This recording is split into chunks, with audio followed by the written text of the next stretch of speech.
Surat Al-Waqi'ah ayat 83 hingga 96 berbicara tentang peringatan sakaratul maut. Bayangkan satu momen yang pasti akan kita semua lewati. Momen ketika nafas kita mulai berat, ketika suara mulai hilang, dan ketika orang-orang tercinta hanya bisa melihat tanpa bisa berbuat apa-apa.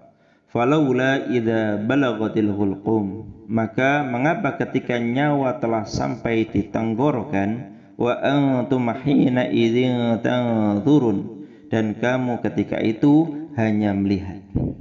Di titik itu kita akan sadar satu hal yang selama ini kita anggap sebagai milik kita ternyata bukan milik kita. Jabatan bukan milik kita, harta bahkan tubuh kita ternyata bukan milik kita. Kalau memang milik kita, harusnya kita bisa bilang, tunggu dulu, jangan dicabut sekarang. Tapi kenyataannya kita tidak bisa menahan satu detik pun. Wa nahnu aqrabu ilaihi minkum walakin la tubsirun.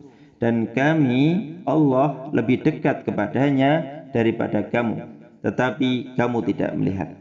Artinya di saat paling kritis itu Allah sangat dekat. Tapi sayangnya selama hidup kita sering merasa jauh, padahal Allah dekat. Lalu setelah itu Allah jelaskan ternyata manusia tidak sama ketika mereka kembali.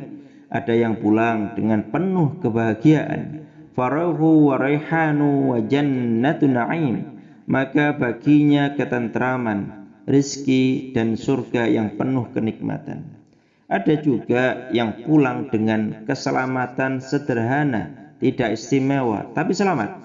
Dan ada yang pulang dengan kondisi yang sangat mengerikan.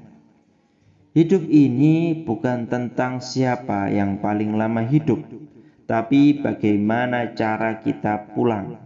Kadang kita sibuk memperindah hidup, tapi lupa memperindah akhirnya. Kadang kita fokus terlihat sukses di dunia, tapi lupa mempersiapkan bagaimana wajah kita saat kembali kepada Allah.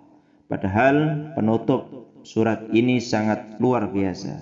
Inna hadza lahu haqqul yaqin. Sesungguhnya ini adalah kebenaran yang pasti.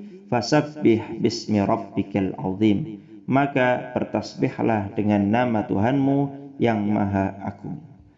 Kalau kita sudah tahu akhir perjalanan ini, maka sekarang saatnya perbanyak ingat kepada Allah Subhanahu wa ta'ala.